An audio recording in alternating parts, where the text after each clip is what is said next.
بسم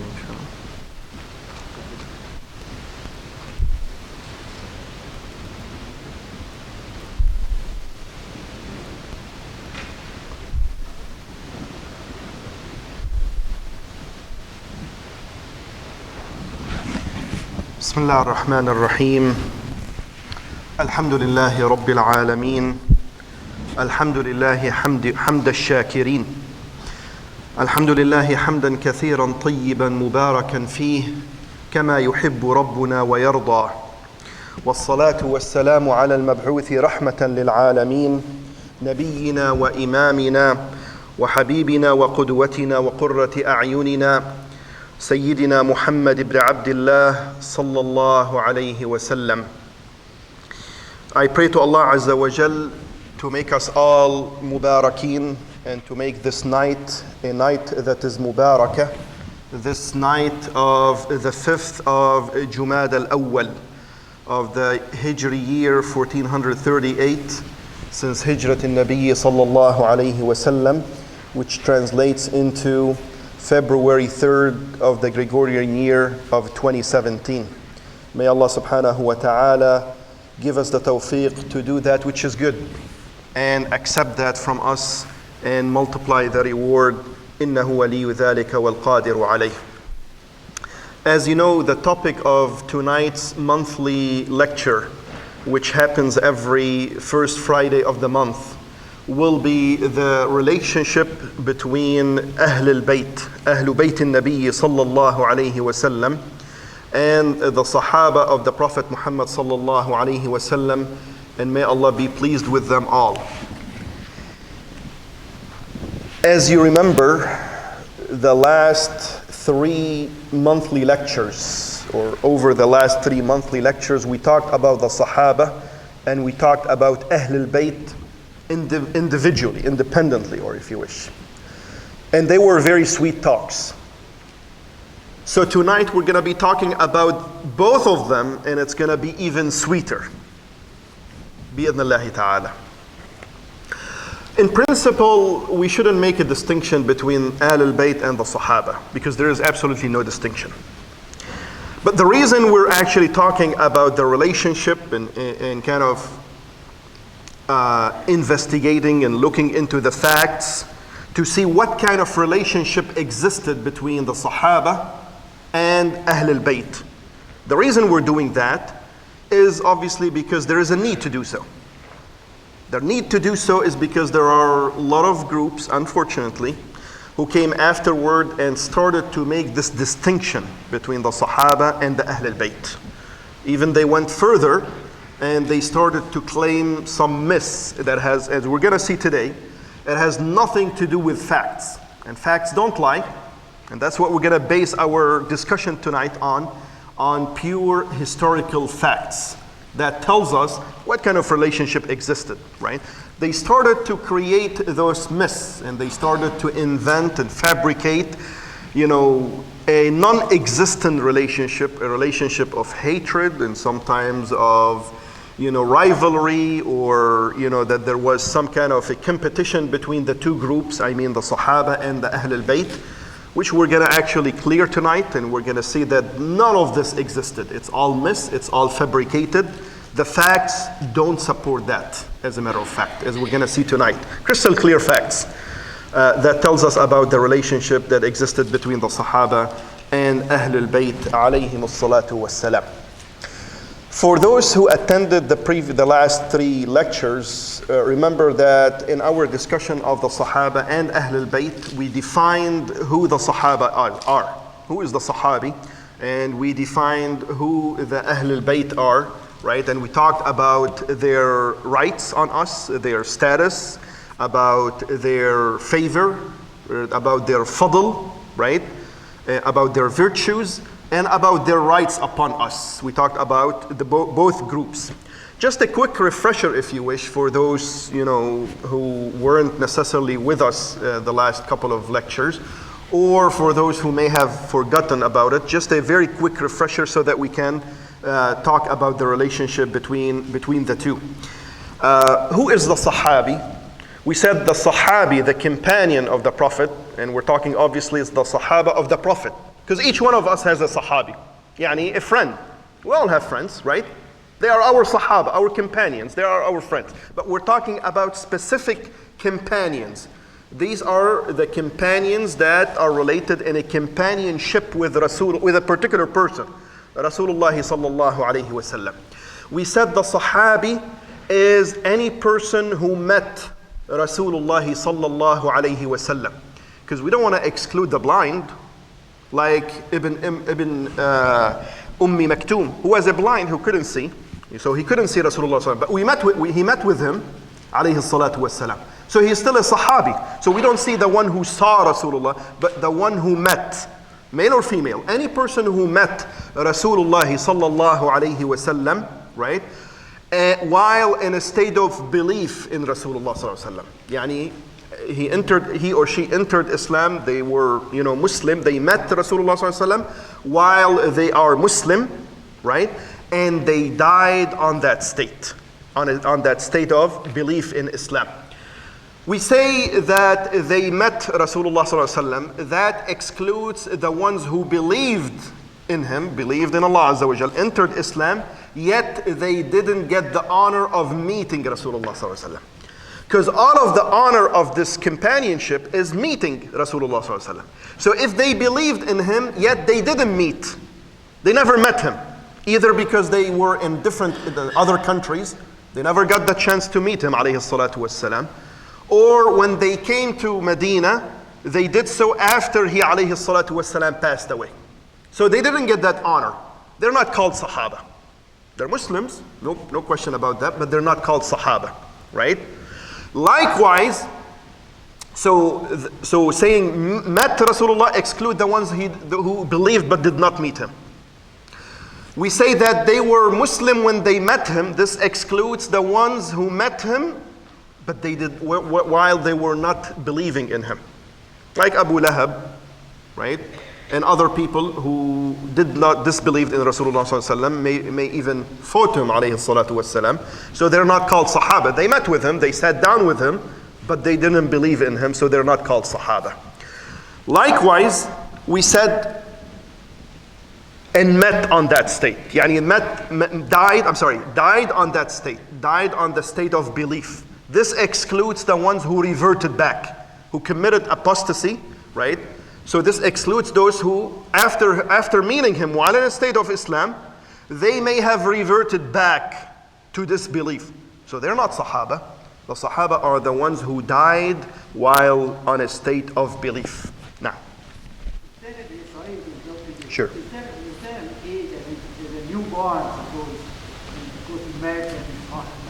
Yes. There is a difference of opinion among the scholars about whether even, like for example, even Al-Hasan wal-Husayn, the sons of Ali ibn Abi Talib, when Rasulullah sallallahu alaihi wasallam passed away, they were also very young, right? They were actually very young. So some of the scholars, they actually consider them as Sahaba. Some of them, they say no, they were too young to be called Sahaba. But the point is, any person who is able to discern matters, yani they're old enough to discern matters, even if they not have reached the age of puberty, and they're not mukallaf yet, but they discern matters. 7 years old, 8 years old, right? They are able to discern matters, and they are able to, they have a sound mind. Then they met Rasulullah sallallahu alaihi wasallam, they would be called Sahaba.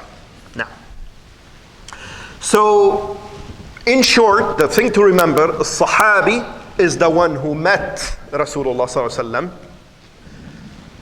while in a state of Islam and died on that state. Male or female, young or adult, all of these are called Sahaba. Also, with respect to Ahl Al-Bayt, so these are the Sahaba. With respect to Ahl Al-Bayt, radiyallahu anhum wa ardahum, we said that the strongest opinion, remember we talked about several opinions. The strongest, in short, the strongest opinion, and even the closer to logic, is the opinion that Ahlul Bayt are the offsprings of Rasulullah sallallahu alayhi wasallam, the wives of Rasulullah sallallahu alayhi wasallam, and the close relatives of Rasulullah sallallahu alayhi wasallam. And those close relatives are everybody who is from Bani Hashim, as we said, right? So obviously the offspring of Rasulullah sallallahu alayhi wasallam, it goes without saying, right? The wives of Rasulullah sallallahu alayhi wasallam are also called Ahl Al-Bayt. And we talked about all the evidences. We've given, if you remember, a lot of evidences linguistically from the Sunnah of the Prophet ﷺ, from the Quran. Remember? We talked about them. All of them where Allah Azza wa Jal called the wives as Ahl Al-Bayt. وَسَارَ بِأَهْلِهِ Musa alayhi salam. Yani, he walked and traveled with his wife. So Allah Azza wa Jal called him Ahl Al-Bayt. But I found an interesting hadith in Sahih Al-Bukhari, which is a variation or in a different narration on a tashahhud that we do in the prayers. There are multiple narrations of the wording of a tashahhud in the prayer. One of them is, and this is, like I said, in Sahih Al-Bukhari and Sahih Muslim. Abi Humayd Al-Sa'idi radiyallahu anhu, he narrated that that the Sahaba asked Rasulullah sallallahu alaihi wasallam, we know how to say salam to you. Assalamu alayka ya Rasulullah. So how do we make salat upon you, O Prophet of Allah sallallahu alaihi wasallam? He said, قولوا اللهم صل على محمد وعلى أزواجه وذريته كما صليت على آل إبراهيم وبارك على محمد وعلى أزواجه وذريته كما باركت على إبراهيم إنك حميد مجيد. And this is muttafaq alayh, agreed upon its authenticity. Yani, the Prophet ﷺ said, say, O Allah, exalt the mention of Muhammad and his wives and his offsprings, like you exalted, or as you exalted the mention of the family of Ibrahim, and bless Muhammad and the wives and the offsprings of Muhammad as you bless the family of Ibrahim. You are the praised, the glorious. The scholars have said, now obviously in other narration of this tashahhud, right? Tashahhud of as-salah. In another narration, it says, Allahumma salli ala Muhammad wa ala ali Muhammad. The scholars have said that this narration explains the other narrations. The other narration. Notice one of them says, wa ala ali Muhammad. Allahumma salli ala Muhammad wa ala ali Muhammad. The other narration, it says, Allahumma salli ala Muhammad wa ala azwajihi wa dhurriyyatih. So this explains what Al-Muhammad are. Al-Muhammad are his wives and offsprings. Yani Al-Muhammad are azwajihi wa dhurriyyatihi. You see, they explain. There is no contradiction. Some people say, well, wait a minute, this is a contradiction among the ahadith. La ya akhi, there is no contradiction. One of them clears and explains the other. So you say, Allahumma salli ala Muhammad wa ala ali Muhammad, or you say, Allahumma salli ala Muhammad wa ala azwajihi wa dhurriyyatih, no problem. One of them explains the other, and both of them refer to Al-Muhammad, alayhi salatu wassalam. And we said also it includes the relatives as well, the close relatives of Muhammad alayhi salatu wassalam, and we said that these are everybody from Bani Hashim. And you said, we remember, Hashim has three siblings, right?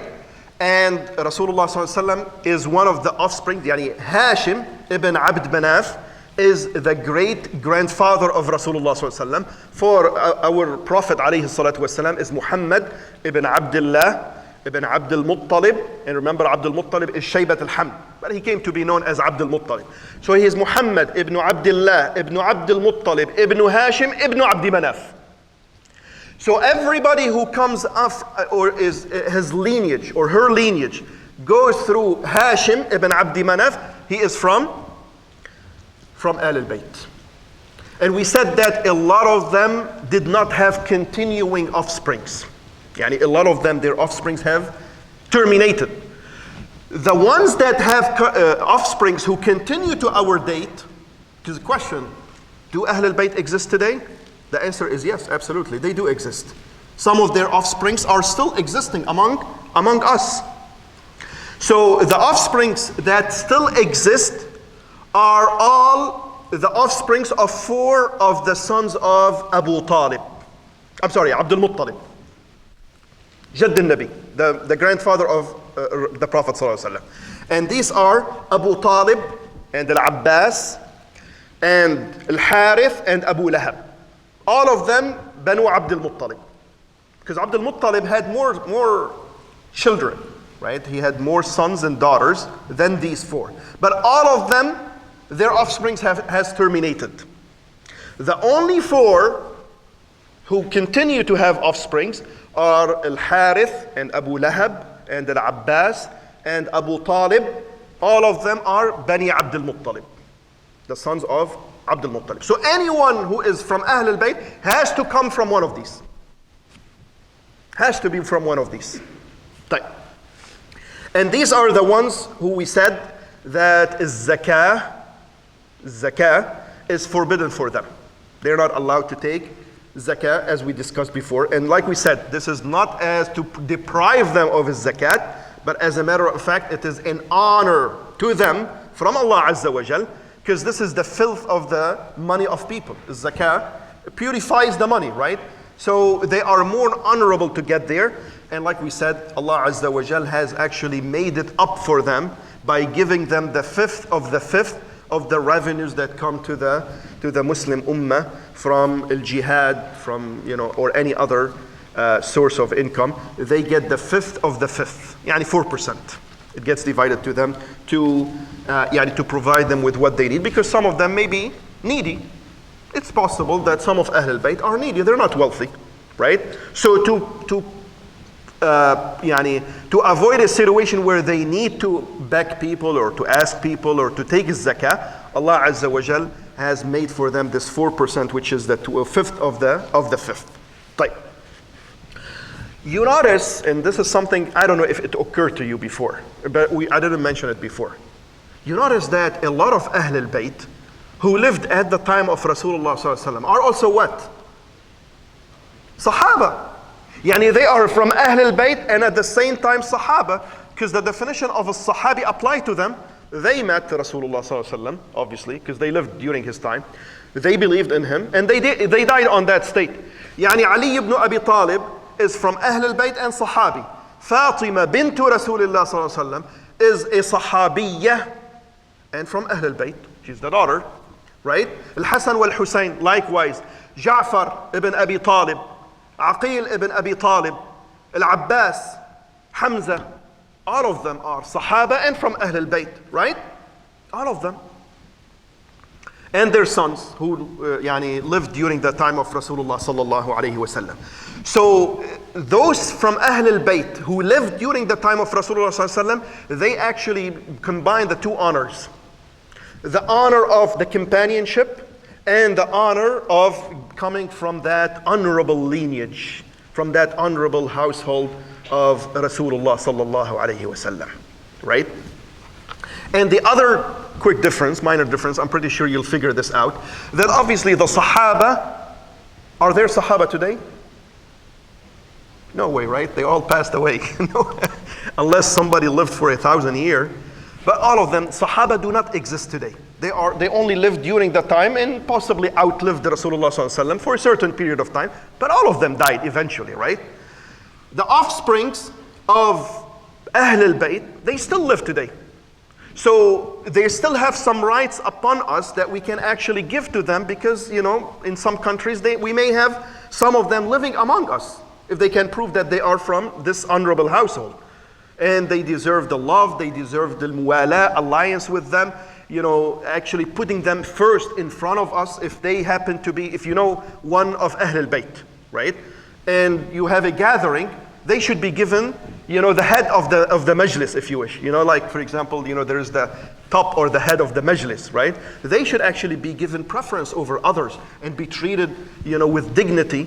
And they should be given more preference and, honor them and love them and treat them well, right? But the Sahaba, you cannot do that. But we can still love them, obviously, and know their fadl and their virtues and their rights upon us, like we discussed before, no need to repeat, right? So this is the second difference.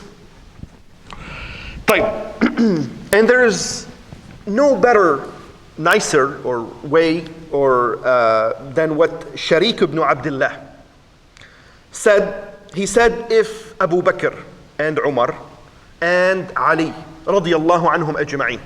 They came to me and each one of them asked for a need, for something. I would give preference to Ali ibn Abi Talib, and Abu Bakr and Umar are better than him. Why? To honor him because he is from that honorable household. Abu Bakr and Umar are still better, right? But I would give preference to Ali because he is as an honor to Rasulullah sallallahu alaihi wasallam that he comes from that honorable household, for the kinship to Rasulullah sallallahu alaihi wasallam. Now,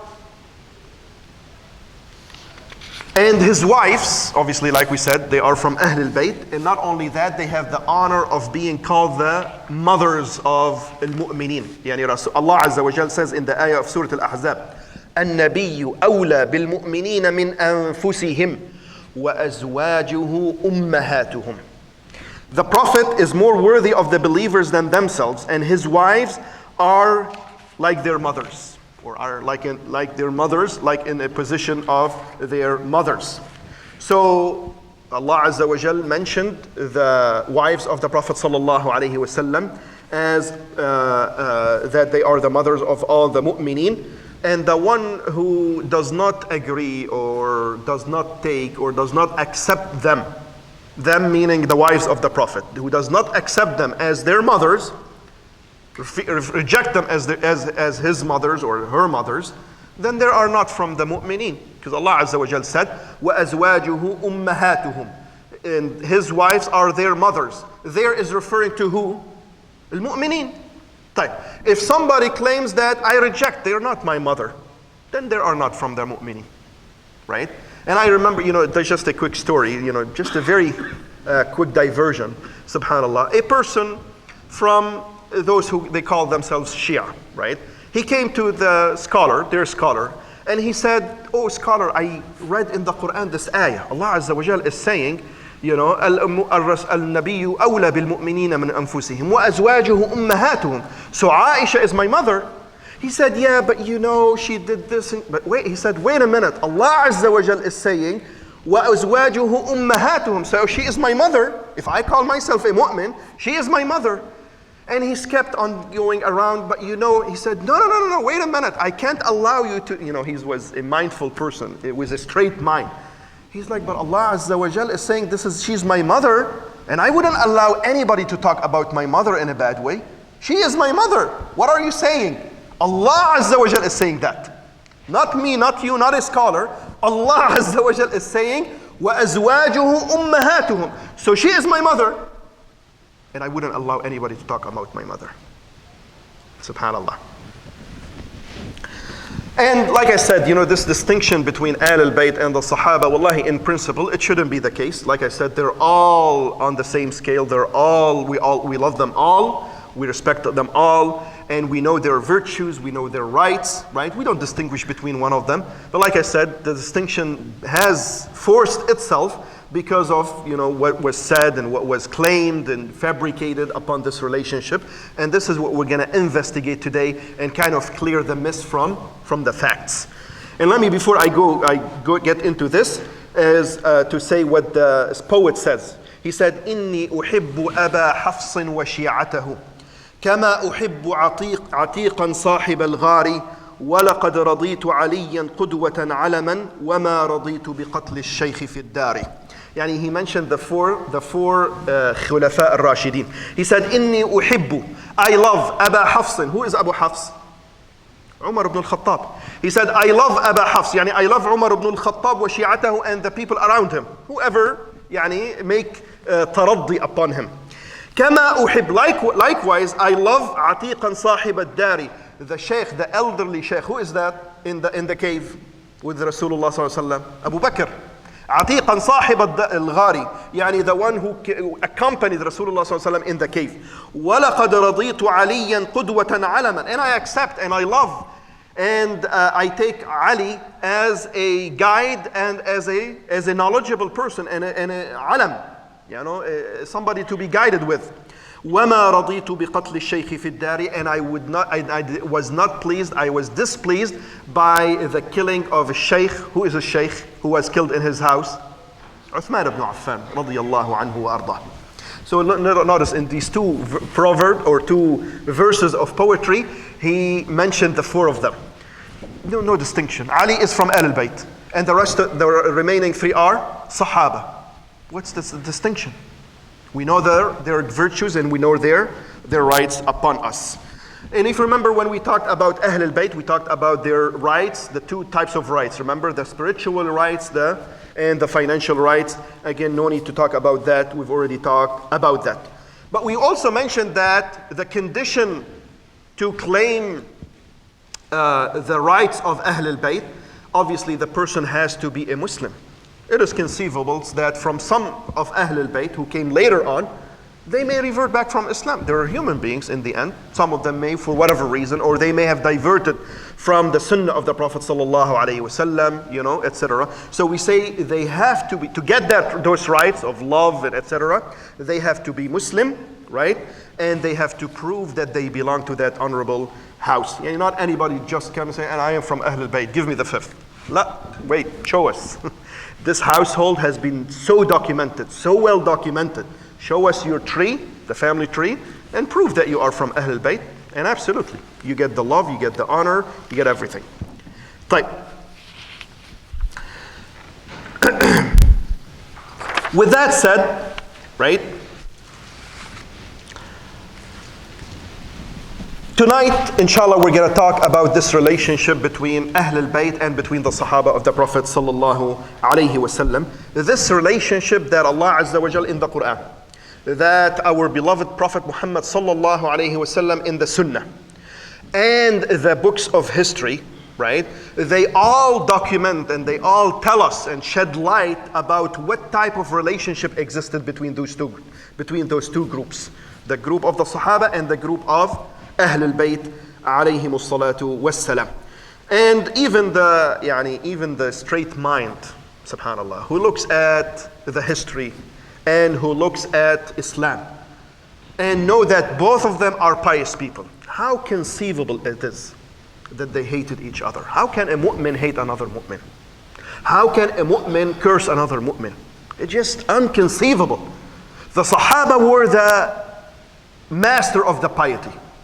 And Ahl Al-Bayt are also master of the piety. So how can they dislike one another or hate one another or carry hatred against one another? It's just inconceivable. Even if we don't look at the facts, just a straight mind will tell you that they loved one another. Like every Muslim, like every mu'min would love another mu'min and take him as a wali, a live person. So what we're going to talk about is our methodology for tonight, or for this actually topic, which is Ahl Al-Bayt, and I don't think, or the relationship, and I don't think we're going to be able, in a concise time, to be able to cover all of that. I know we're going to have to split it. So we're going to actually talk about 3 points. 3 points. The first one is we're going to talk about the mutual praise, the outward mutual praise, explicit praise that existed between, from one way and the other, vice versa, right? From the Sahaba to Ahl Al-Bayt and from Ahl Al-Bayt to Sahaba, which tells us, if you see two persons, each one of them praise the other. What does that tell you? They love one another. They have a relationship of respect and love and walaya, right? The second one is we're going to talk, or we're going to look at the relationship of marriage. The mutual marriage, this son married, this from Ahl Al-Bayt. From Ahl Al-Bayt, they married from the Sahaba, right? And even naming their children. When you see a lot of them, for example, they called their son Abu Bakr. Is it conceivable that they hate him? How can they hate him? And so many of them called their son Abu Bakr and Umar, right? And Uthman. It's inconceivable, right? So we're gonna look at that. These two will be the next monthly lecture, right? The third thing that we're gonna take a look, and this is our discussion tonight, inshallah, is we're gonna. Actually, what we're gonna talk about is the mutual praise. So tonight's discussion will focus on the mutual praise between the Sahaba and Ahl Al-Bayt. Next month, inshallah, if we are alive, we're going to talk about the marriage relationship, which also shed light about what kind of relationship between the two. And the third and the second one would be the names of their offsprings, which also tells us about what kind of relationship. We know that people, when you are blessed with a son or daughter, right, and you try to name them, to figure out a name for them. When you choose a name, it tells what makes you choose that name. Because you love that person after somebody. A lot of people name their children after their father, for example, right? But if you are blessed with more than one child, you may choose from the names that you appreciate, you honor, in the hope that Allah Azza wa Jal will make them like them. That is why the absolutely most common name on the face of earth is what? Muhammad. There is a name that is used more often than Muhammad alayhi salatu wassalam. Millions of people are called Muhammad. Why? Because we love him alayhi salatu wassalam. And we respect him. And we hope that our children will follow suit, will follow in his footsteps. That's why we call them Muhammad. Right? So these, the naming of the children also carries some weight about what kind of relationship existed between the Sahaba and Ahl Al-Bayt. Do you agree? I want to take your opinion now. Do you agree that these three matters, the mutual praise, the marriage relationships, and naming our children, do you agree that these are actually facts that prove that they loved one another? Don't you agree? I think it's crystal clear. Right?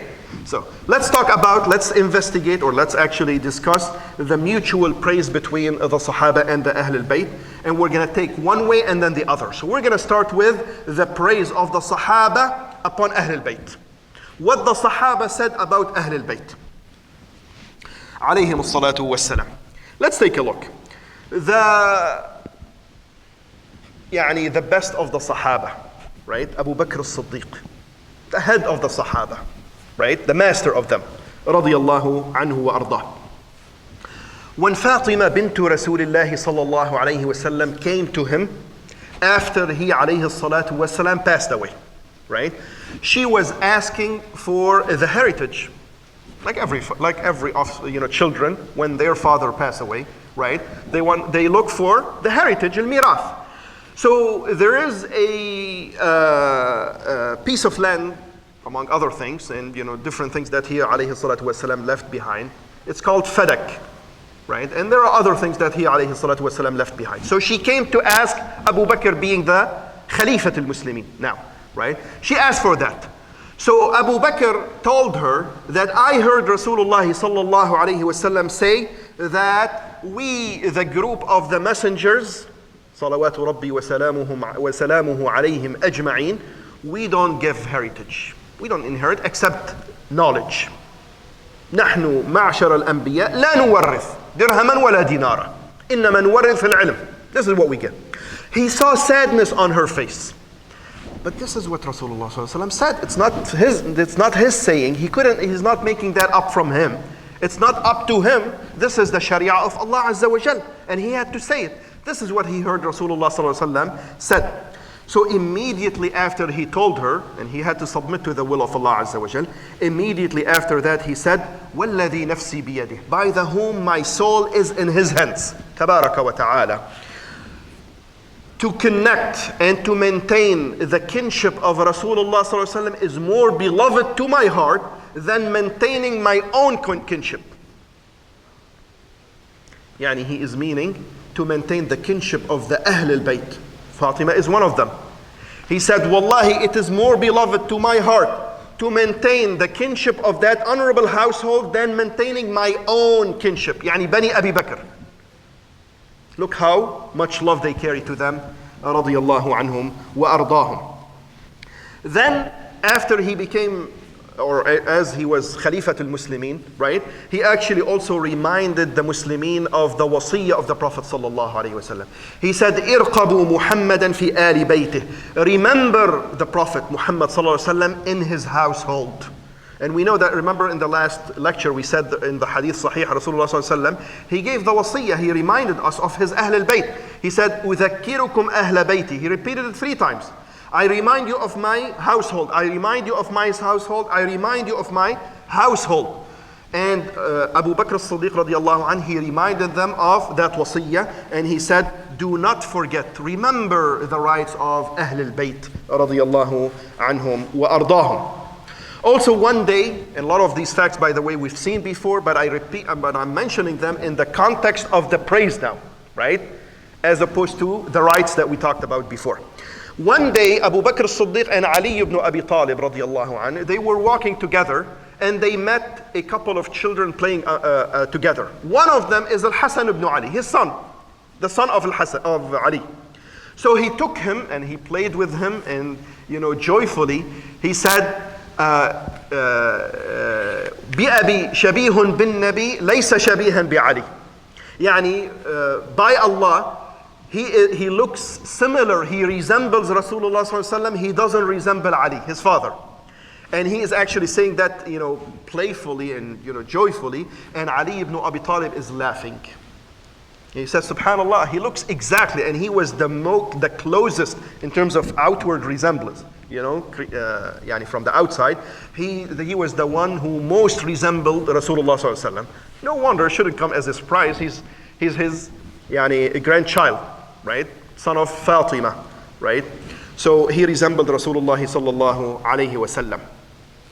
And here's our mother, the mother of the faithful, Aisha bint Abi Bakr, as-Siddiqa bint as-Siddiq radiyallahu anha wa an abiha. She said, I haven't seen, she's talking about Fatima bint Rasulullah sallallahu alaihi wasallam, praising her. She said, I have not seen a person who is more truthful and who is closest in his speech than Fatima to Rasulullah sallallahu alaihi wasallam. Yani, in other words, she was the closest in her speech, in her truthfulness, in the way she talked. She was the closest to Rasulullah sallallahu alaihi wasallam. Yani, I haven't seen anybody who is more truthful except her father. Who is her father? Rasulullah sallallahu alaihi wasallam. So after him, she is the closest to him, alayhi salatu wassalam. And she used to tell us about the way she would walk. She would walk exactly like her father, Rasulullah sallallahu alayhi wasallam. And she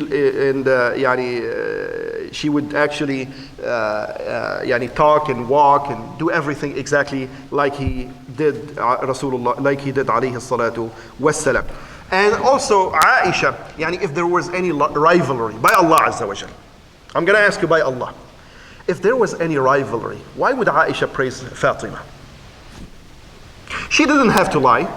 She would just remain silent. She didn't have to say this, right? Nothing forces her to say that, right? She didn't have to say that. But she said that out of love to the Ahl Al-Bayt, Ahl Bayt al-Nabi sallallahu alaihi wasallam. And she is one of them, Aisha, right? But she's praising another person. That tells us about what? Love. And then Aisha also, radiyallahu anha wa ardaha, she tells us about the status, what Fatima was for Rasulullah sallallahu alaihi wasallam. She said when she would come and enter the house of Rasulullah sallallahu alaihi wasallam, he would immediately, she's the only one whom Rasulullah sallallahu alaihi wasallam would immediately stand up and welcome her warmly and would kiss her in between her eyes, right? And he would make her sit where he was sitting, in his place. Radiyallahu anha wa ardaha. And here we have Al-Hasan ibn Ali radiyallahu anhu wa ardah. He was passing by a group of people. And he said, Assalamu alaikum. Everybody replied. We said, Wa alaikum assalam. Abu Hurairah was one of them. He didn't reply, he remained silent. When he passed by, he actually stood up and walked toward him, hurried toward him. And he said, Wa alayka as-salamu wa rahmatullahi wa barakatuhu ya sayyidi. My master. So they looked at him and they said, oh, Abu Hurairah, is this what you say to Al-Hasan? You say, Ya Sayyidi? He said, yes. Didn't you hear that Rasulullah sallallahu alaihi wasallam, or he said, I heard Rasulullah sallallahu alaihi wasallam when he was on the mimbar and looked at Al-Hasan when he was a little young, and he said, Inna bani hadha sayyid. This child, meaning my grandchild, is a sayyid. And that is why I say, Ya Sayyidi. Look at the love, respect. These are the facts, right? Subhanallah, and the facts don't lie. One day also Abu Hurairah radiallahu anhu wa arda, he met Al-Hasan and he said, I want to see your, uncover your abdomen, right? I want to see your abdomen. And he said, why do you want to do that? He said, I want to kiss it because I saw Rasulullah sallallahu alaihi wasallam kiss it. So I want to do likewise out of honor to Rasulullah sallallahu alaihi wasallam and to his household. Radiyallahu an Abi Hurayrata and an Al-Hasan and on his father Ali ibn Abi Talib, and may Allah be pleased with all of you. How is that? Allahumma ameen. When Al-Hasan ibn Ali passed away, radiyallahu anhu, Abu Hurairah, he came to the people in the marketplace and he said, "Oh people, today your master died, Sayyid al-Muslimin." Because Rasulullah sallallahu alaihi wasallam, what? Inna ibni hadha Sayyid. So he said, today Sayyid al-Muslimin passed away, so shed tears upon him. And he shed tear upon Al-Hasan ibn Ali radiyallahu anhu wa ardah. Umar ibn al-Khattab, Khalifatul Mu'minin, Wali al-Muslimin, radiyallahu anhu wa ardah. When he was stabbed by that, may Allah treat him with what he deserves, that Majusi, who is who carried hatred, Abu Lu'lu'ah. May Allah treat him with what he deserves. And they said, the people asked him, they saw him that it was so severe that he's going to pass away. That's it. It's fatal, right? It's a fatal injury, stabbing. They said, "Oh Umar, name somebody to follow you. Name the following Khalifa. Stakhlif. Who would you choose as the next Khalifa?" He said, "No, I won't choose it, but I would guide you to choose one of six." He asked them to choose one of six, and he said, my own son, Abdullah ibn Umar is not one of them. Don't choose him. He said, choose among Ali ibn Abi Talib, or Uthman ibn Affan, or Abdul Rahman ibn Auf, or Zubayr ibn al-Awwam, or Talha ibn Ubaidillah, or Sa'd ibn Abi Waqqas. He said, choose one of these six. These are the best among you. Choose one of them. And he mentioned Ali ibn Abi Talib, the first one. So he said, choose from these six, and he started by Ali ibn Abi Talib, and then Uthman, and then the rest of them. When the earnings from al-jihad started to flow to Umar ibn al-Khattab, being al-Khalifa, right? They used to bring him, the garments, whatever they earn or they gain from those, fightings. He started to distribute them among al-Muhajirin and al-Ansar and the Muslimin, right? And he gave everybody except al-Hasan wal-Husayn. He didn't give them anything. And then he said to them, I looked in all of them and I didn't find anything that is suitable for you. None of them is something that is suitable for you and for your honor. And then he asked for a suitable garment to be purchased from Yemen and to be brought for them. Subhanallah. As an honor to the offsprings of Rasulullah sallallahu alayhi wa sallam.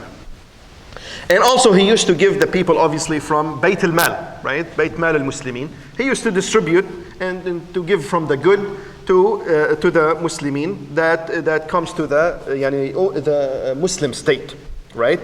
And he would give al-Muhajirin and al-Ansar, right, more than others from the companions of Rasulullah sallallahu alaihi wasallam, more than others. He used to recognize the difference. Remember, we said all the Sahaba have rights, and all of them, but not all of them are the same. Remember, we said the Sabiqeen, those who entered Islam or submitted to Islam early on, and they fought in with their souls and their money. They're not like the ones who afterward. So there is the distinction. Some of them are better than others. So he actually recognized that, and he used to give al-Muhajirin or al-Ansar more than the others based upon them. And he used to give al-Hasan wal-Husayn more than others at their age. They were still young at the time. He used to give them more than the other Sahaba who were on that during similar age. He used to give them actually like Ali, their father, as much. So Abdullah ibn Umar, his own son, he came and he said, Ya abati. Umar, his father. He said, oh father, I am older than Al-Hasan wal-Husayn, yet you give them more than you give me. Why is that? You know what he told them? What he told him? He said, their father is Rasulullah sallallahu alaihi wasallam. Who is your father? I'm sorry. Their grandfather is Rasulullah sallallahu alaihi wasallam. Who is your father? Who is your grandfather? Subhanallah. Who is his grandfather? Umar ibn al-Khattab owns father. He's saying, what's the comparison? Their grandfather is Rasulullah sallallahu alaihi wasallam. Who is your grandfather? No comparison. That's why I give him more. Subhanallah al-Azim. Look at the humbleness and look at the honor to the household of Rasulullah sallallahu alaihi wasallam. And this is his own son, and his grandfather he was referring to is his own father. Yani Umar ibn al-Khattab. Umar ibn al-Khattab. So his father al-Khattab. Who is al-Khattab to Rasulullah sallallahu alaihi wasallam. And he also used to honor al-Abbas, the uncle of Rasulullah sallallahu alaihi wasallam, and know his rights. And if you remember, we actually mentioned this before. Umar ibn al-Khattab was the first Khalifa who started to create the records for the Muslimin. To start recording all the vitals, the names of the Muslims at the time, and then who is born, who passed away, etc. So he asked the people, who do you think we should start with? Who is the first name we should actually record? So all of them, they said, well, you are the Khalifa, obviously, we should start with you. He said, no. Let's start with Bayt Ali Rasulillah sallallahu alaihi wasallam. Let's start with Al-Abbas. He is the Khalifa, he is the head of the state. In today's word, naming, he is the president. He said, no, let's start with Al-Abbas out of honor to Rasulullah sallallahu alaihi wasallam. One day, Al-Husayn, one day Al-Husayn ibn Ali radiyallahu anhu came to Umar ibn al-Khattab when he was al-Khalifa. And he said, I want to ask him something, or I have a need for him. They said he is now meeting with Muawiyah ibn Abi Sufyan. He was in charge of Sham at the time. So he was the leader of Sham. And he was meeting with the Khalifa, in other words, in today's word, his boss, right? Muawiyah reports to who? Umar ibn al-Khattab. They said he is now privately talking to Muawiyah. He is busy with Muawiyah. So wait a minute. And then he found Abdullah ibn Umar, his own son, waiting as well before him. He was there already waiting. Also, he needed something from his father. And then it took a while. So Abdullah ibn Umar, he left. He said, it looks like it's taking a while. I'll come some other time. Al-Husayn afterward, he said, well, if Abdullah ibn Umar left, let me leave and I'll come back some time later. When he was done with Muawiyah, they told him that Al-Husayn came. They said, Abdullah, your son came, and then he left. And he said, what else? He said, Al-Husayn ibn Ali also he came and then left. He said, how did you allow him to leave? Bring him. And then he talked to him, why did you leave? He said, well, I saw your son left, and he's your own son. So I said, I should also as well leave and come some other time. He said, you deserve my attention more than my own son deserves. You are more worthy to attend to your needs and address your needs more than my own son. Subhanallah. Ibn Umar, Abdullah ibn Umar radiyallahu anhuma, a person came to him and he said to Abdullah ibn Umar, he said, I hate Ali radiyallahu anhu. He said, Ibn Umar, he said, may Allah hate you like you hated Ali ibn Abi Talib. Do you hate somebody who he is in Islam, and he was among the first to enter Islam, and he did what he did, and he achieved, and he had first being in the Muslim, etc. How can you hate somebody like that? And he is from Ahl Al-Bayt, obviously, Ali ibn Abi Talib. So how can you hate such a person? May Allah hate you, right? A person came also to Abdullah ibn Umar. He came from Iraq. And he asked him about, now he's asking for a ruling. He said, what is the fiqhi ruling for the muhrim, the one who is in a state of ihram, right? What is the hukum of the person who is in a state of ihram for killing an insect in the masjid while in a state of ihram? So he asked him, where do you come? He saw him not from the area. He said, where do you come from? He said, from Iraq, from Iraq. He said, you come from Iraq? He said, yes. He said, subhanallah, wallahi, you, the people of Iraq are interesting. I wonder about your state. You killed the grandson of Rasulullah sallallahu alayhi wasallam, Al-Husayn ibn Ali. And you're asking about what the ruling of killing an insect while you are in a state of ihram in the masjid. You killed the grandson of Rasulullah sallallahu alayhi wa sallam, Husayn ibn Ali. Are you guys out of your mind?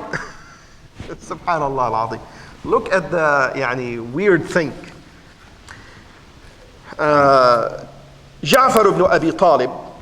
Ja'far ibn Abi Talib is the brother of Ali ibn Abi Talib. Both of them are the children of Abu Talib. And he is the cousin of Rasulullah sallallahu alayhi wa sallam.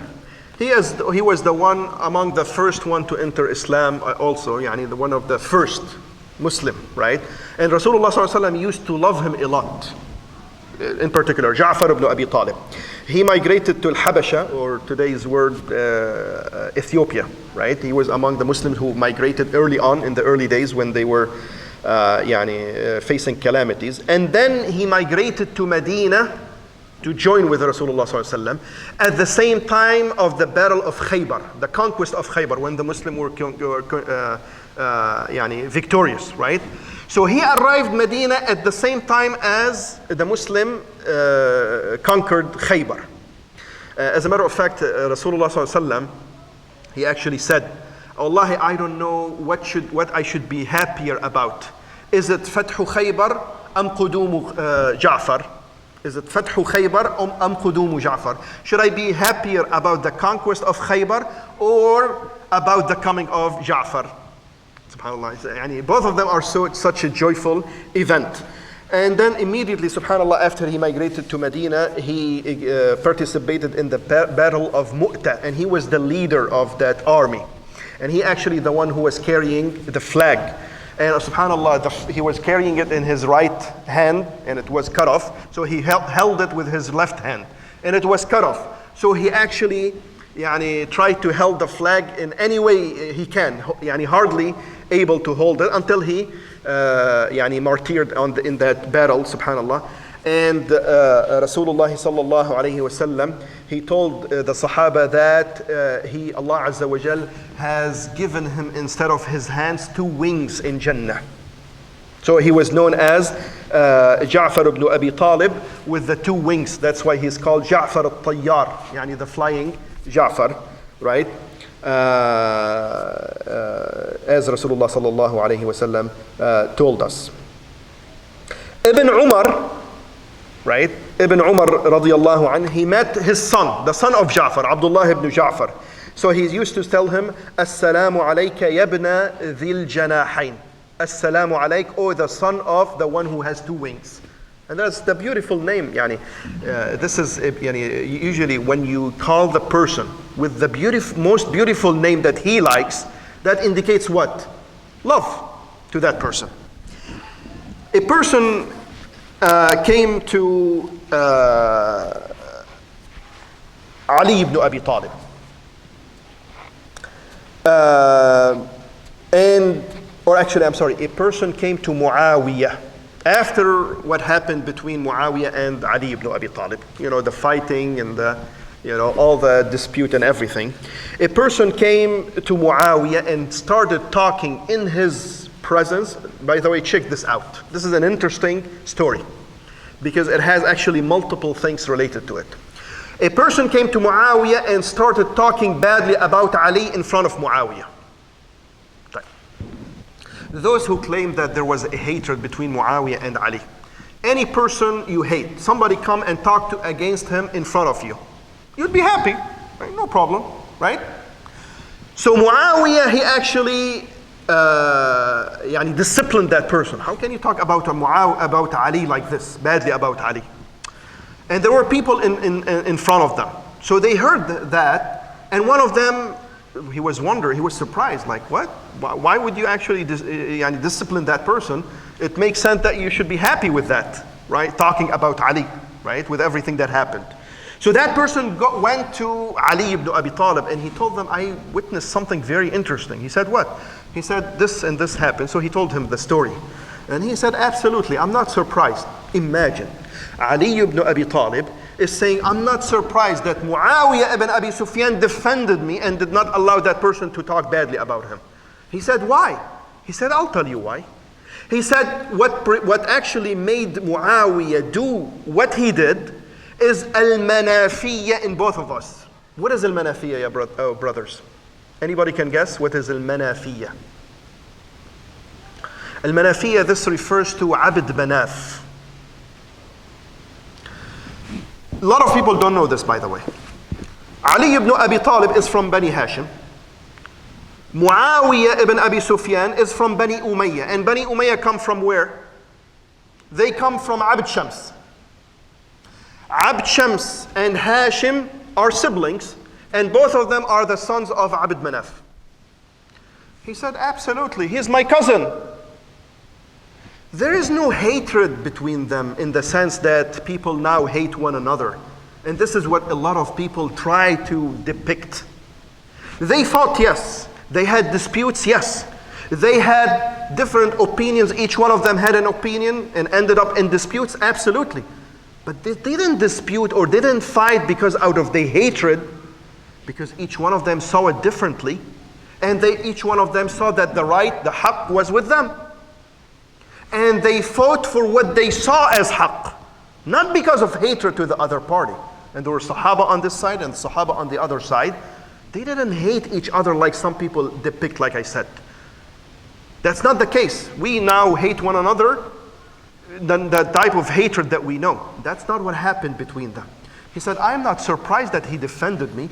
He's my cousin. We both are actually offsprings of Abd Manaf. We both come from Abd Manaf. My grandfather is Abd Shams, and his Ali grandfather is Hashim. And Hashim and Abd Manaf are actually siblings. Not only that, by the way, this is a side note, not only just siblings, guess what? Hashim and Abd Shams are twins. They came from exactly the same womb at the same time. They were twins. Yani the grandfather of Bani Umayyah and Muawiyah and Abu Sufyan and the grandfather of Rasulullah sallallahu alaihi wasallam, Hashim, they were twins, exact twins. How can there be hatred? They're cousins. Subhanallah. So Muawiyah defended Ali ibn Abi Talib. And wallahi, ya akhwan, if I were to actually mention all the stories that or the facts rather, that I actually was able to research, it will take a long, long time. But I'm going to try to actually kind of, summarize and skip a little bit here and there so that we don't take too much time.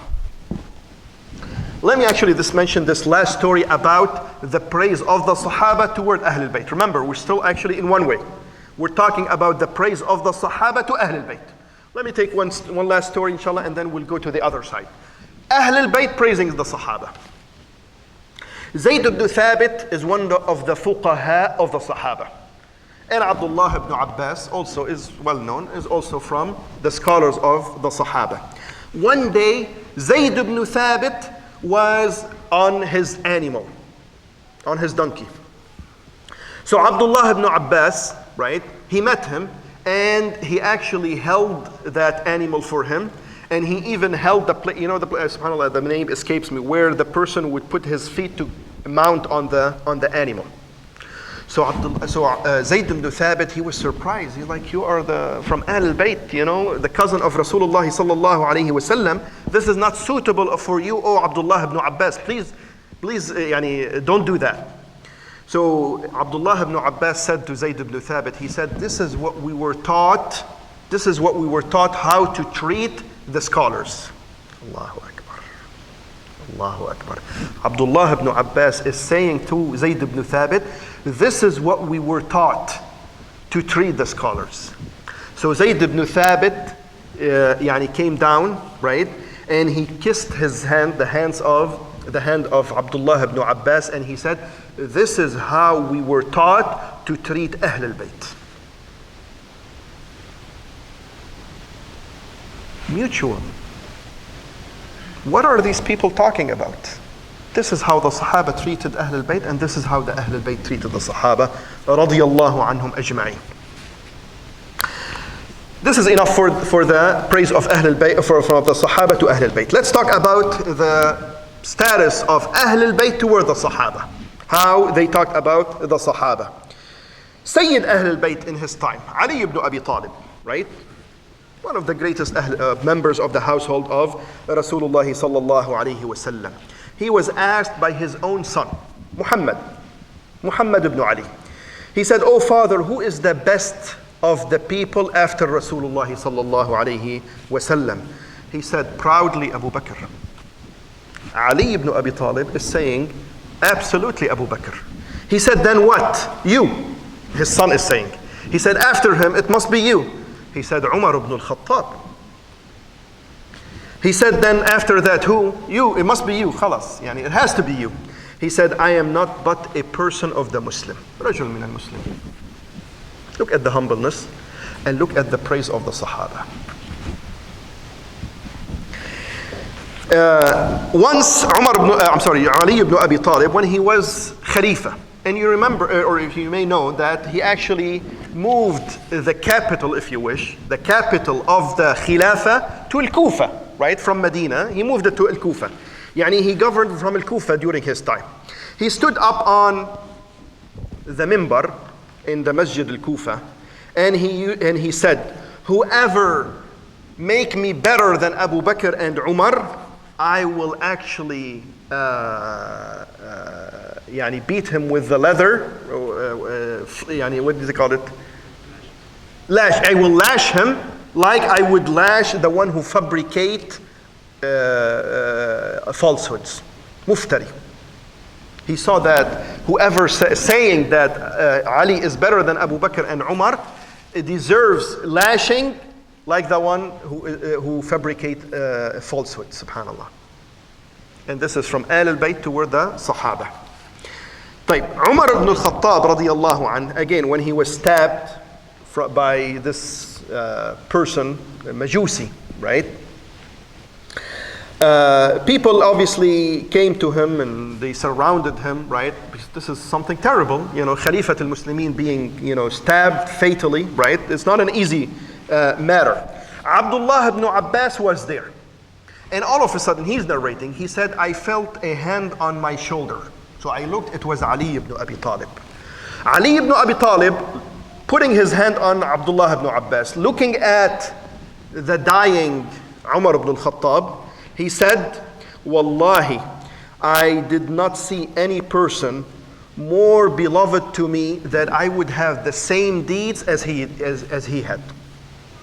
Yani, I wish I would have the same deeds that Umar ibn al-Khattab had or has, and I would meet Allah Azza wa Jal with them. And then he said, وَأَيْمُ which is an oath, yani as if he's saying, by Allah, I am sure that Allah Azza wa Jal will make you or will gather you with your two companions, meaning Rasulullah Sallallahu Alaihi Wasallam and Abu Bakr. Yani, will actually make you with them. Who is saying that? Ali ibn Abi Talib. Radiyallahu anhum ajma'in. And then he used to say also, why did he say that? That I know that Allah Azza wa Jal will gather you with your two companions, Rasulullah Sallallahu Alaihi Wasallam and Umar. He said, because I've heard so often from Rasulullah Sallallahu Alaihi Wasallam, in many ahadith, where he alayhi salatu wasalam would say, I came with Abu Bakr and Umar. I went with Abu Bakr and Umar. I entered with Abu Bakr and Umar. Many ahadith, right? Came, went, etc. with Abu Bakr and Umar. What does that tell you? The status of Abu Bakr and Umar radiyallahu anhum wa ardah. Abdullah ibn Ja'far ibn Abi Talib. Ja'far ibn Abi Talib, his son, Abdullah, he used to say, we were governed by Abu Bakr. Now look at this praise to Abu Bakr. He said, we were governed by Abu Bakr and he was the best Khalifa. He was the best Khalifa. He was very merciful with us, and he was very compassionate toward us. This is what he said about Abu Bakr. Al-Baqir, Imam Al-Baqir, which is also from the offspring, from Ahl Al-Bayt, who is Muhammad ibn Ali ibn al-Husayn, ibn Ali ibn Abi Talib radiyallahu anhu. A person came to him and he asked him about Abu Bakr and Umar. Do you take them as wali? You know, هل تتولاهما? Do you take them as Allah and awliya? He said, absolutely. You know, I would take them. You know, and you should actually take them as wali. And notice this: should that be a sin, I will take that sin from you. Yani, I will be responsible for that. If there's any sin, now there is no sin. You know, just a hypothesis. If there's any sin that would come out of taking Abu Bakr and Ali as wali, I will bear it from you. I will actually take it, and I will be responsible for it. Subhanallah.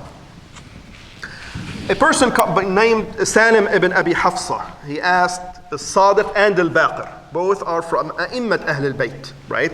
And these, by the way, these two carry a lot of weight with respect to those who are known as a Shia, right?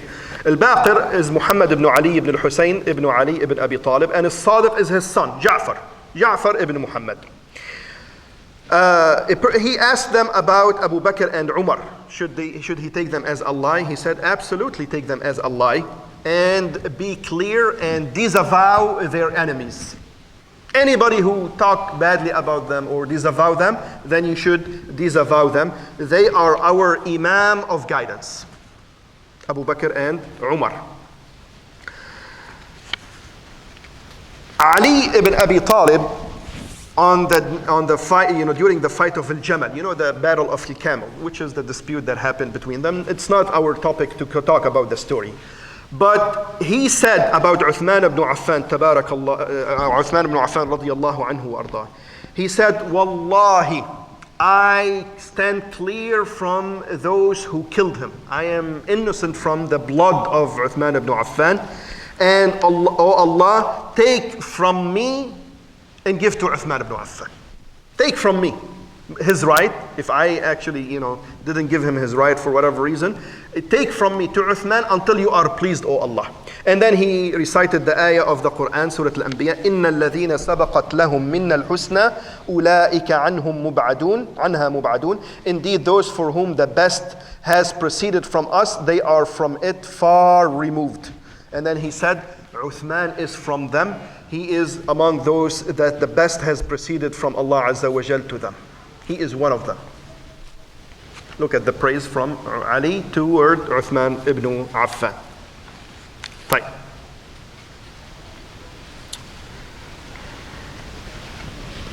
Al-Hasan, you know that the story very quickly, you know that Uthman ibn Affan was killed in his house and he was surrounded by these people and everything. Some of the Sahaba, they actually entered his house to defend him. Among them was who? Al-Hasan ibn Ali. Al-Hasan ibn Ali was among the people who entered the house of Uthman to defend him and to protect him, until he told them actually to go back to their houses, right? And they tried to defend him, radiyallahu anhu wa ardah, with the rest of the Sahaba.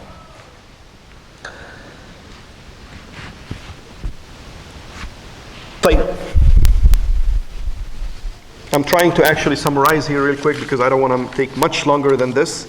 So I'm skipping some of the facts and some of the stories and kind of focusing on the ones that are most important. Okay, this is an interesting fact. Ja'far al-Sadiq, we just saw him, one of the A'immat Ahl Al-Bayt, right? Who is Ja'far ibn Ali, ibn Muhammad ibn Ali, ibn al-Husayn ibn Ali, ibn Abi Talib radiyallahu anhu. He said, he used to say, that the companions of Rasulullah sallallahu alayhi wasallam were 12,000. 8,000 of them were from Medina. These are from the Muhajirin and the Ansar. Together, approximately 8,000 people. And then there was 2,000 from Mecca who remained in Mecca, right? From the companions of Rasulullah sallallahu alayhi wasallam.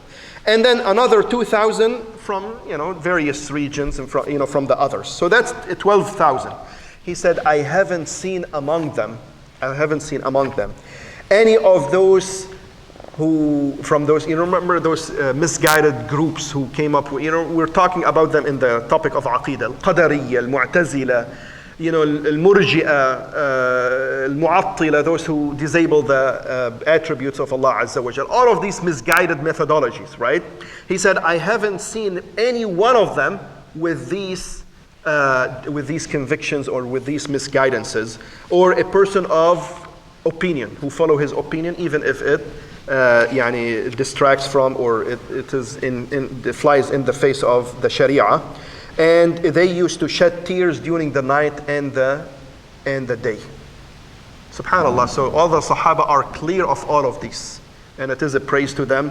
Radiyallahu anhum wa ardahum. This is how he described them, the Sahaba of the Prophet sallallahu alaihi wasallam. So consider what he said to those who claim that they follow him. Those who claim that they follow him, and they say all the Sahaba have reverted back to disbelief. Compare that. Where is the fact from the myth? Wallahi, they are far away, like the sky is from the earth. بعد الأرض عن السماء. طيب. All of these myths that they claim, and the fight and the dispute that happened between the Sahaba and the Ahl Al-Bayt, right, from the hatred and all of that, all those facts now show us that they are all myths. They are all fabrications. They don't have any share of fact, truthful fact. They don't exist, and it's all lies and fabrication. And the Sahaba and the Ahl Al-Bayt, they actually did not have any dispute except the normal dispute that happened between any person and another, even between the same household. Sometimes the sibling can have a dispute with his own sibling. It has nothing to do with that they are from this group or from that group. Some people claim that that there was hatred or dispute between Bani Hashim and Bani Umayyah. You've heard of this, right? They claim that no, they hate each other. And these Bani Hashim, they believed in Rasulullah sallallahu alaihi wasallam. Bani Umayyah, they disbelieved in Rasulullah sallallahu alaihi wasallam. And we say this has nothing to do with the facts. It is not that way. It has nothing to do with what your lineage is or who you come from. Because from Bani Hashim are those who actually disbelieved in Rasulullah sallallahu alaihi wasallam. Here's Abu Lahab, right? The very uncle of Rasulullah sallallahu alaihi wasallam. And from his offsprings who disbelieved in Rasulullah sallallahu alaihi wasallam. Some of them may even have fought Rasulullah sallallahu alaihi wasallam. And they are from Bani Hashim. And there are those from Bani Umayyah, or from Bani Abd Shams, who actually believed in him. So it has nothing to do with what your lineage is or who your grandfather is. It has nothing to do. It has to do with belief and disbelief. There are some from Bani Hashim who believed in him, and some others who disbelieved in him. Likewise, from Bani Umayyah or Bani Abd Shams, those who believed in him and followed him alayhi salatu wassalam, like Uthman ibn Affan, like Abi Sufyan. Yes, they disbelieved at the beginning. They didn't submit from the very beginning, but they eventually believed, right? And Muawiyah ibn Abi Sufyan, etc., etc. Eventually, they believed in Rasulullah sallallahu alayhi wasallam. So it has nothing to do with that. It has nothing to do of which household you belong to, or your lineage. Some of them, they try to throw that it has to do with this battle, or the dispute in Camel, the Mawqa'at al-Jamal and Siffin, the dispute in Siffin between Ali and between Muawiyah. And we say again, this has nothing to do with that. It's not the Ahl Al-Bayt against the Sahaba, because a lot of Sahaba were with Ali and some Sahaba were with Muawiyah, and Ali is from Ahl Al-Bayt. Each one of them, they made ijtihad, and they were worthy of doing ijtihad. They thought who the haqq was with. Some of them sided with Ali, some of them sided with her. In each one of them, they thought and they saw the haqq with the party that they sided with. It has nothing to do with this or that. And all of the lies and all the falsehoods that, Bani Umayyah, like I said, that they used to somehow hate all of them, Bani Umayyah in general, right? Hate Bani Hashim, like I said, it has nothing to do with the facts. There's nothing that supports that. As a matter of fact, like I said, they are actually cousins. Hashim and Abd Shams, they were actually siblings and as well as twins. Type. Let me finish by this actually, or Yeah, let me finish by this. A person came to Sharik ibn Abdullah ibn Abi Nimr. A person called Sharik ibn Abdullah ibn Abi Nimr. He used to describe himself and he used to be known as a Shi'i. Right? A person came to him and he said, which one is better? Abu Bakr or Ali? He said, absolutely Abu Bakr is better than Ali. And he is a Shi'i. He said, absolutely Abu Bakr is better than Ali. He said, how do you say this and you are a Shia, from the Shia? He said, this is what the Shia says. This is what the Shia should actually say. Right? Because I am Shi'i, I am saying Abu Bakr is better than Ali, and this is what the Shia should say. He said, because Ali ibn Abi Talib, Sharik ibn Abdullah is saying that Ali ibn Abi Talib got one day on these pieces of wood, meaning that the mimbar, right? He said he got on this mimbar in Kufa, in the masjid of Kufa. And he said from the mimbar, Ali ibn Abi Talib is saying from the mimbar that the best of this ummah is, after its prophet, alayhi salatu wasalam, is Abu Bakr, then Umar, then he said, then Umar. Sharik ibn Abdullah, he said, should we belie Ali? This is what he said. We claim to be his Shia, right? We say we are his followers. But this is what Ali said. Should we belie him? This is what he said, and we should follow him in what he said. So we say that Abu Bakr and Umar are better than, Ali ibn Abi Talib, like he said. Ja'far al-Sadiq, one of the A'imma of Ahl Al-Bayt, right, and one of the offsprings of Al-Husayn ibn Ali. He used to say, he actually used to make it a point. He said, وَلَدَنِي أَبُو بَكْرْ مَرَّتَيْن. Yani Abu Bakr, I come from the lineage, I am from his offsprings. Yani walad, I am his son, not directly. He gave me birth twice, indirectly. How? He gave him birth from both sides, from his mother and father. He said, he is my grandfather from two ways, because the mother of Ja'far is Fatima bint al-Qasim bint Muhammad ibn Abi Bakr. So from his maternal grandfather, Abu Bakr, and also his mother, her grandfather is Asma bint Abdul Rahman ibn Abi Bakr. So he connects to Abu Bakr from two ways in terms of lineage. Then he said, because he was asked, you should actually revile against Abu Bakr and curse him. He said, how can I revile him, and he is my grandfather from both ways? And then he said, Ja'far al-Sadiq, he said, may the shafa'ah, may the intercession of Rasulullah sallallahu alaihi wasallam not reach me if I revile against Abu Bakr radiyallahu anhu. So this is from Ahl Al-Bayt praising the Sahaba, Abu Bakr radiyallahu anhu wa ardah. We hear about, I'm not sure if you heard about this group called the Zaydiyya, a group of Shia, but called the Zaydiyya. They exist mainly in Yemen, right? They associate with a person called Zayd ibn Ali ibn al-Husayn ibn Ali ibn Abi Talib. Yani his grandfather, great-grandfather is al-Husayn ibn Ali. That is why they are called the Zaydiyya. People came to him and they claimed that they are his followers. So they said, what do you say Abu Bakr and Umar? He said, I mentioned them with all good, and he mentioned good about them. He said, don't you disavow them? He said, absolutely, no. They were the two, the right hands of Rasulullah sallallahu alaihi wasallam, right? How do I disavow them, right? They said, if you don't disavow them, then we will disavow you. We will stand clear from you, and we won't be with you. He said, yes, go away, for you are a Rafidah. You are the rejectionists. They rejected Abu Bakr and Umar, right? They didn't want to, so they want to revile him and disassociate with him. They said, go, you are a Rafidah. And they were known as a Rafidah since that day. So this Imam from Ahl Al-Bayt who called them a Rafidah. And those who accepted him in connecting, associating with Abu Bakr and Umar, they are called the Zaydiyya. And they actually meet with Ahl Sunnah in associating with Abu Bakr and Umar.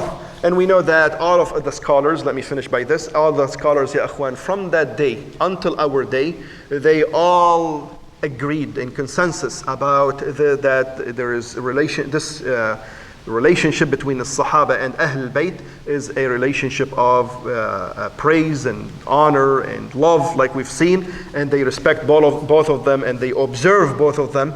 And all of them who wrote the books on Aqidah, they actually write the convictions, the belief that we hold as Ahl Sunnati wal Jama'ah in both the Sahaba and Ahl Al-Bayt. And they mentioned that their love is Iman and their hatred is Nifaq and Fusuq wal iyadu billah, is hypocrisy and sinful wal iyadu billah. And this is the true factual relationship that existed between the Sahaba and Ahl Al-Bayt, as we have brought forth the facts that actually support that. This is the true relationship between them, not what they fabricate and what they actually claim. And it's all claim. It is not supported by the facts. These are the facts. By Allah, after you heard all of these facts, how many facts have we mentioned now? After you've heard all of that, is it conceivable that there was any hatred between Ahl Al-Bayt and the Sahaba? Is it conceivable? Wallahi, it cannot be, unless we live in a fairy tale. All of this, it's impossible, it's inconceivable that there was hatred after all of what we heard. Both ways, from Ahl Al-Bayt to the Sahaba and the Sahaba toward Ahl Al-Bayt, it leaves no doubt that there is no distinction between them. They didn't see each one of them as a different group, but rather they all, brotherly allies, awliya. They love one another, they support one another, they honor one another. رضي الله عنه وأرضاهم والله أعلم وصلى الله وسلم وبارك على نبينا محمد. Any questions, any concerns, any additions? I'm sorry, I apologize. Wallahi, I tried my best to actually summarize and do it quicker. But Akhwan, the facts are the facts. SubhanAllah, there are so many facts. And I didn't want to miss too many. Believe me, wallahi, I missed a lot. But I wanted to actually at least mention the most important ones. I know a lot of you may not have heard a lot of these facts. But these are the facts. This is what Allah Azza wa Jal is telling us. Tafadhal.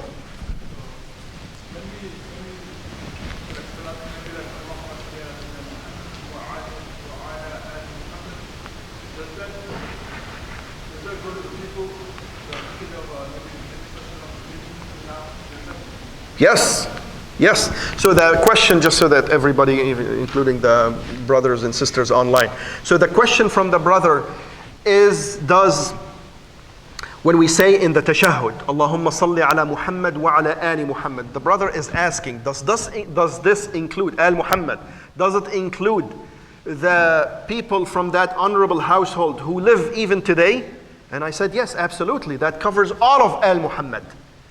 The ones who passed away, the ones who came afterward, the ones who are still alive among us, who, like I said, the conditions of being from Ahl Al-Bayt, who deserve those rights, are those who are Muslim, right, and who can be proved to be from Ahl Al-Bayt, right. Even the ones who are today, living today, alive, they are included in that praise and exalted mention. Yes, this is their right. Even the Ahl Al-Bayt who live today, they have that spiritual right of sending or praising or asking Allah Azza wa Jal to exalt their mention. Yes. Yeah. Any other question? Fada.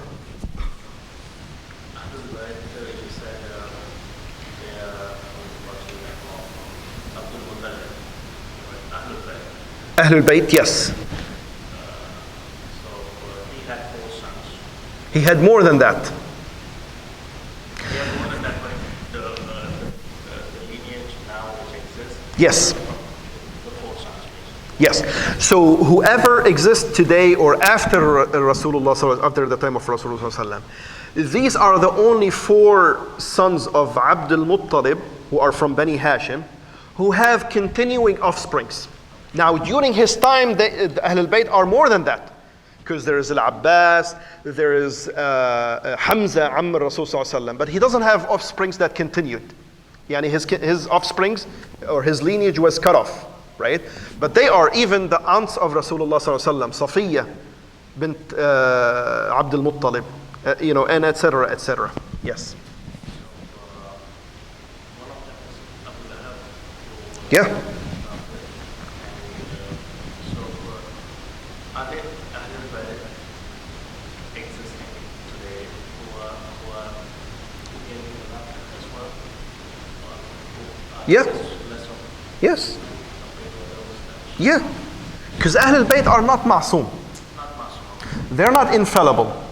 They're like other human beings. It is conceivable that they go astray, or they may even revert back from Islam. It is conceivable, and we see a lot of those who claim to be, Allahu Alam, I don't know if they truly belong or not, but a lot of them claim to be from Ahl al-Bayt.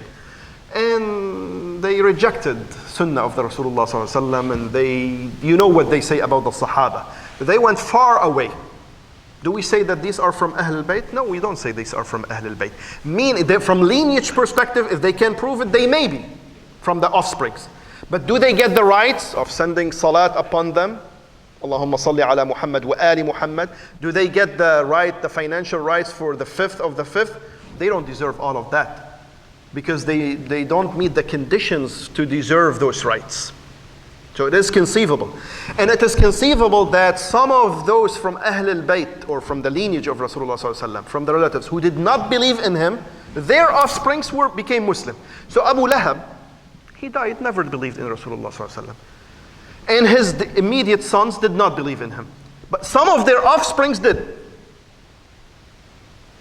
And the offsprings of Abu Lahab continue until this date. Like I said, all from Bani Hashim are from Ahl al-Bayt. But whose offsprings, whose lineage continue until this date, they are from the children of Abdul Muttalib. All of the others, their lineage has cut off. And they are Abu Lahab, Al-Abbas, Abu Talib, right?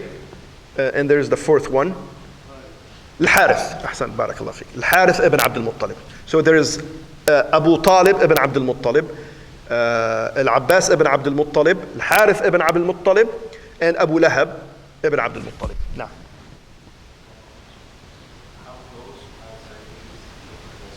they are one of the closest, if not the closest sects of Shia. You know, the Shia are actually, by the way, many sects, like in the tens of sects. A lot of people don't know this. But the biggest one of them in today's word is the ones called Shia al-Imamiyya al-Ithnay Ashariyya, who believe in the 12 infallible Imam. Yeah, the 12th one of them, they claim that he's lost his way, he's lost in the cave and he doesn't know how to get out, etc. Zaydiyya is another group of Shia. They actually like this with al-Imamiyya. The main difference is they don't believe in the 12 Imam. They actually dispute. They say no. They don't believe in those 12 Imam Ma'soom, who they claim that they are appointed by Allah Azza wa Jal, and they have those superpowers, and they attribute to them a lot of them, and they lied about them in hundreds of thousands of stories, all fabricated and invented. Zaydiyya, they don't believe in that. And they don't actually revile the Sahaba. They don't believe that they reverted back to kufr wal-iyadhu billah, or they committed apostasy. And they don't revile against Abu Bakr and Umar. They actually believe that they are better than Ali ibn Abi Talib. Yes, they believe in all of that. As a matter of fact, in Yemen, they pray in the same masajid of Ahl Sunnah, and they pray behind Ahl Sunnah. A Shi'i Imami would never do that.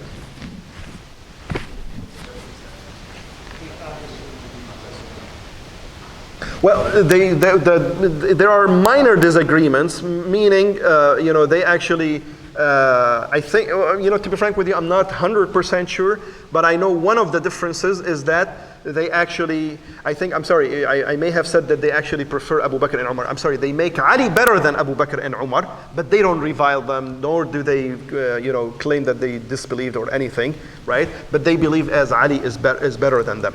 This is one of the differences. But these differences, to be frank with you, are so minor compared to the other misguidances of the other groups. So we can say, yes, they have minor misguidances. They differed from the consensus of Ahl Sunnati wal Jama'ah, because from our doctrine, from our Aqidah, we believe that Abu Bakr is the best of this ummah after its messenger. alayhi salatu wasalam. After him is Umar, after him is Uthman, after him is Ali ibn Abi Talib. وإياك. تفضل.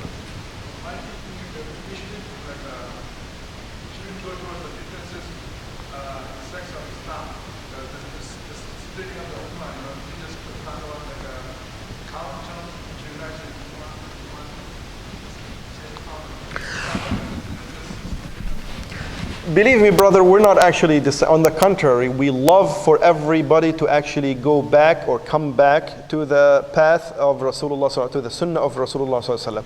We want this ummah to unite. We'd love to actually see it. But unite on what? Do we unite on anything? We're not gonna ever achieve that. The unification should only happen according to the sunnah of the Prophet sallallahu alaihi wasallam. That's the only way.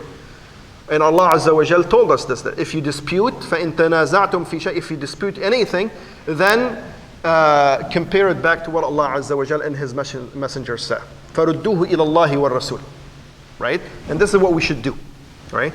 We have absolutely nothing believe me, we don't hold any hatred or anything toward them. All we say, how can you accuse the companions of Rasulullah ﷺ that they all reverted back from Islam? And they are who they are. And these are the facts. And we talked about the Sahaba individually, specifically, remember, 2 lectures about who they are and what they did and their virtues. How can you say that they all, after, even Ahl Al-Bayt praised the Sahaba? Right? Even Ali ibn Abi Talib praised the Sahaba. How can you say what you say? How can you claim what you claim? This is all what we're saying. We'd love for them to come back and, seek forgiveness for what they said. Absolutely, no problem. No. Any other question? Abu Jahl, disbeliever, kafir billah. What's the relation between Rasulullah and Abu Jahl is one of his uncles. Yes, he is the brother of Abdullah, the father of Rasulullah sallallahu alaihi wasallam. So the Prophet is Muhammad ibn Abdullah, right? طيب. Abdullah is the brother of Abu Lahab. Both of them are the children of Abdul Muttalib. Yeah. Abu Jahl and Al-Abbas and Hamza and Abu Talib, they are all the siblings of Abdullah. All of them are the children of Abdul Muttalib ibn Hashim. Now, clear? So the father of Rasulullah sallallahu alaihi wasallam and Abu Lahab are brothers. And they both are the children, the sons of Abdul Muttalib ibn Hashim. Yeah. Any other question? هذا والله أعلم وصلى الله وسلم وبارك على نبينا محمد وعلى آله وصحبه ومن والاه والسلام عليكم ورحمة الله وبركاته. جزاكم الله خيرا for your patience and for listening well. بارك الله فيكم.